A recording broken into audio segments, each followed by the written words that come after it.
কিয়ামতের দিন, হাসরের ময়দানের দিন, পরকালে জান্নাতে গাছের গোড়া থাকবে উপরে আর গাছের আগা থাকবে নিচেই, ফল সবকিছুই আপনার হাতের নাগালেই থেকে যাবে।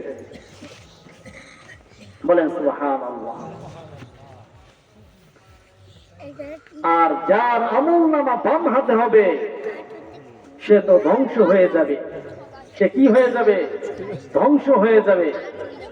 وَأَمَّا مَنْ أُوتِيَ كِتَابَهُ بِشِمَالِهِ فَيَقُولُ يَا لَيْتَنِي لَمْ أُوتَ كِتَابِيَهْ وَلَمْ أَدْرِ مَا حِسَابِيَهْ يَا لَيْتَهَا كَانَتِ الْقَاضِيَةَ।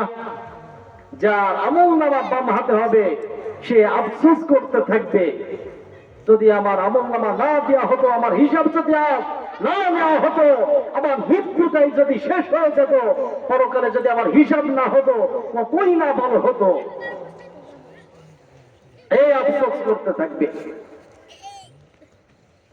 মা আগনা আন্নি মালিয়া, ধন সম্পদ কিছুই থাকবে না। হালাকা আন্নি সুলতানিয়া, রাজা বাদশার পদবী কোনো কিছুই সেখানে থাকবে না। কোন বাদশাগিরি সেখানে চলবে না। এরপরে আল্লাহ সুবহানাহু ওয়া তাআলা বলবেন, এইগুলো কার জন্য? যার আমল নামা বাম হাতে হবে তার জন্য। আল্লাহ সুবহানাহু ওয়া তাআলা বলবেন, খুযুহু ফাগুল্লুহু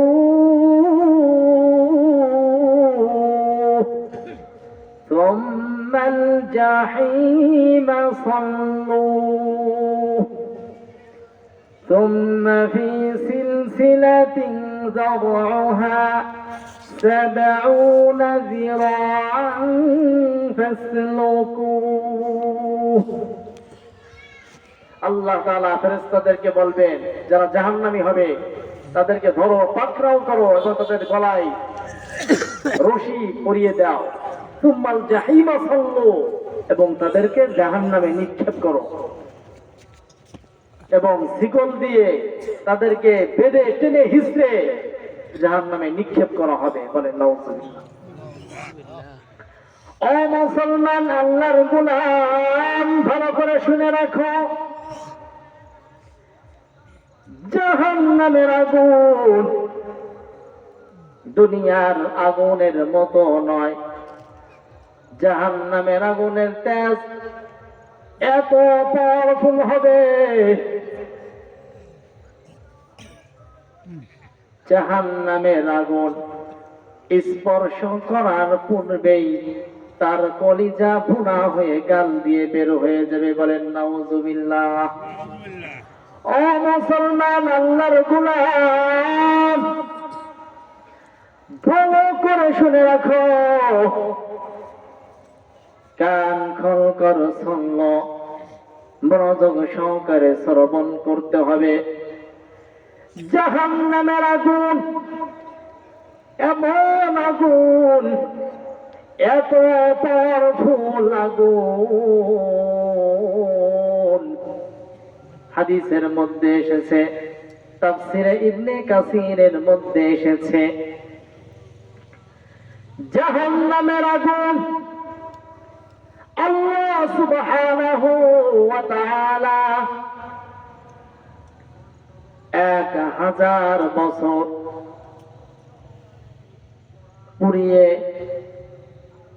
পুরানোর পর ওই আগুনের কালার হয়েছে, রং হয়েছে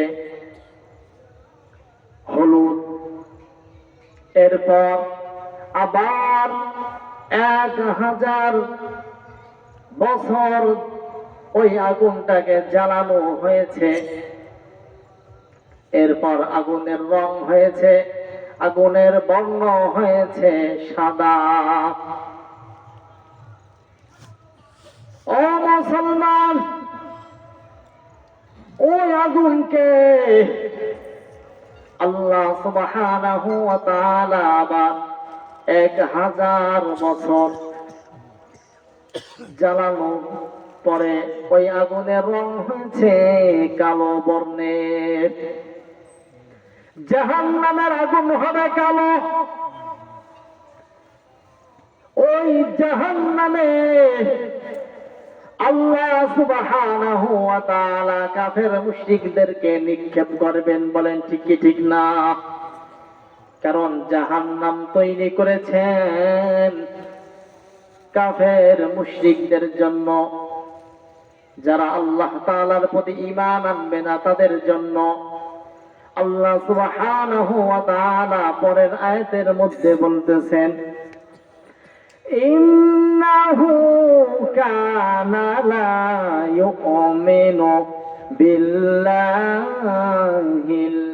আযীম।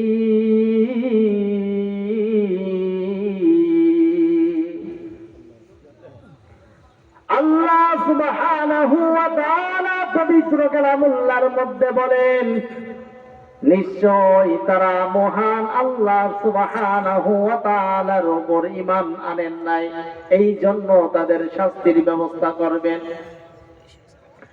ও মুসলমান, আল্লাহর গোলাম, আল্লাহ সুবহানাহু ওয়া তাআলা পবিত্র কালামুল্লাহর মধ্যে বলেন, ওয়াসিকাল্লাযীনা কাফারু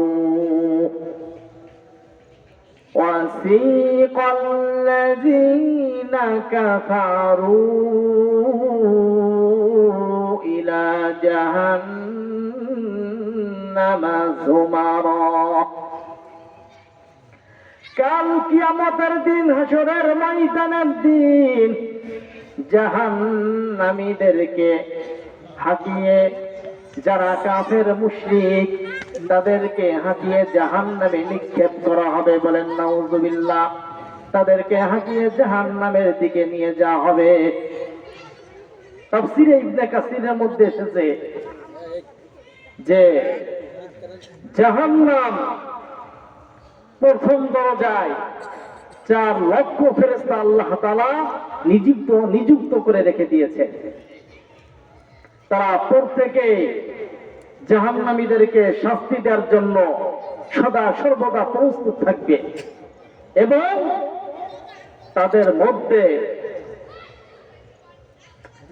যে ফেরেশতারা থাকবে, হাদিসে তাফসীরে ইবনে কাসিরের মধ্যে এসেছে, ওই ফেরেশতারা তাদের এক কাঁধ থেকে আর এক কাঁধে যদি কোনো পাখি উড়ন্ত অবস্থায় পৌঁছাইতে চায় তার 2 মাস সময় লাগবে। তাহলে এখান থেকে বুঝতে পারি যে ফেরেশতা কত বড় হবে, কত চওড়া হবে, তাদের বক্ষটা কত বড় হবে। এবং তাফসীরে ইবনে কাসিরের মধ্যে এসেছে দ্বিতীয় দরজায় 29 জন ফেরেশতা থাকবে এবং তাদের দেহটা এত বড় হবে যে যদি কোনো জাহান্নামীকে জাহান্নামের এক দরজা থেকে আরেক দরজায় ধাক্কা দেওয়া হয়, তো এক দরজা থেকে অপর দরজায় আসতে তার 500 বছর সময় লাগবে। এরপরও ওই ফেরেশতাকে সে দেখতে পারবে। তাহলে আমরা এখান থেকে বুঝতে পারি যে জাহান্নামী ফেরেশতারা কত বড় হবে, কেমন হবে, কত ভয়ঙ্কর হবে। তো এই জন্য সম্মানিত মুহতারাম হাজিরিন, আমাদের জাহান্নামের কথা চিন্তা করতে হবে, মৃত্যুর কথা স্মরণ করতে হবে। তাহলে আমরা অবশ্যই আল্লাহ তাআলার প্রতি রুজু হতে পারবো। কারণ আল্লাহ তাআলা পবিত্র কালামুল্লাহর মধ্যে বলেছেন, মিনহা খালাকনাকুম ওয়া ফিহা নুঈদুকুম ওয়া মিনহা নুখরিজুকুম তারাতান উখরা। মুসলমান আল্লাহর গোলাম, আল্লাহ সুবহানাহু ওয়া তাআলা পবিত্র কালামুল্লাহর মধ্যে বলেন, আমি তোমাদেরকে এই মাটি থেকে সৃষ্টি করেছি, আবার এই মাটিতে আমি তোমাদেরকে নিয়ে যাব এবং ওই মাটির থেকে আবার আমি তোমাদেরকে পুনরুত্থান করব। এই জন্য আমাদের সকলকে মৃত্যুবরণ করতে হবে, মৃত্যুর স্বাদ গ্রহণ করতে হবে এবং পরকালে আমাদের অবশ্যই অবশ্যই আল্লাহ তাআলার সাথে সাক্ষাৎ হবে। এই জন্য সদা সর্বদা এই দোয়া করতে হবে যেন আমাদের আমলনামাটা ডান হাতে হয়, আর নামাজ পড়লে আল্লাহ তাআলা অবশ্যই অবশ্যই তার আমলনামাটা ডান হাতে দিয়ে দেবেন। বলেন সুবহানাল্লাহ, বলেন সুবহানাল্লাহ। এই জন্য হাদিসের মধ্যে আসছে, যদি কোনো বান্দা নামাজ পড়ে, 5 ওয়াক্ত নামাজ যদি সঠিকভাবে আদায় করে, আল্লাহ তাআলা তাকে 5টা পুরস্কারে সম্মানিত করবে। তার মধ্যে একটা হচ্ছে আল্লাহ তাআলা তার আমলনামা ডান হাতে দেবেন এবং বিনা হিসেবে জান্নাত দিয়ে দেবেন। বলেন সুবহানাল্লাহ। তো এই জন্য আমি আমার বক্তব্য এখানেই সংক্ষিপ্ত করে দিচ্ছি।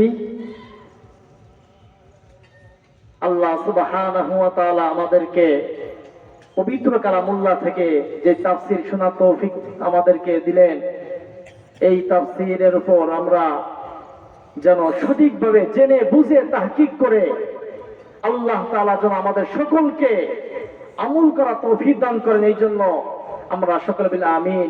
আখিরি দাওয়ানা আলহামদুলিল্লাহি রাব্বিল আলামিন।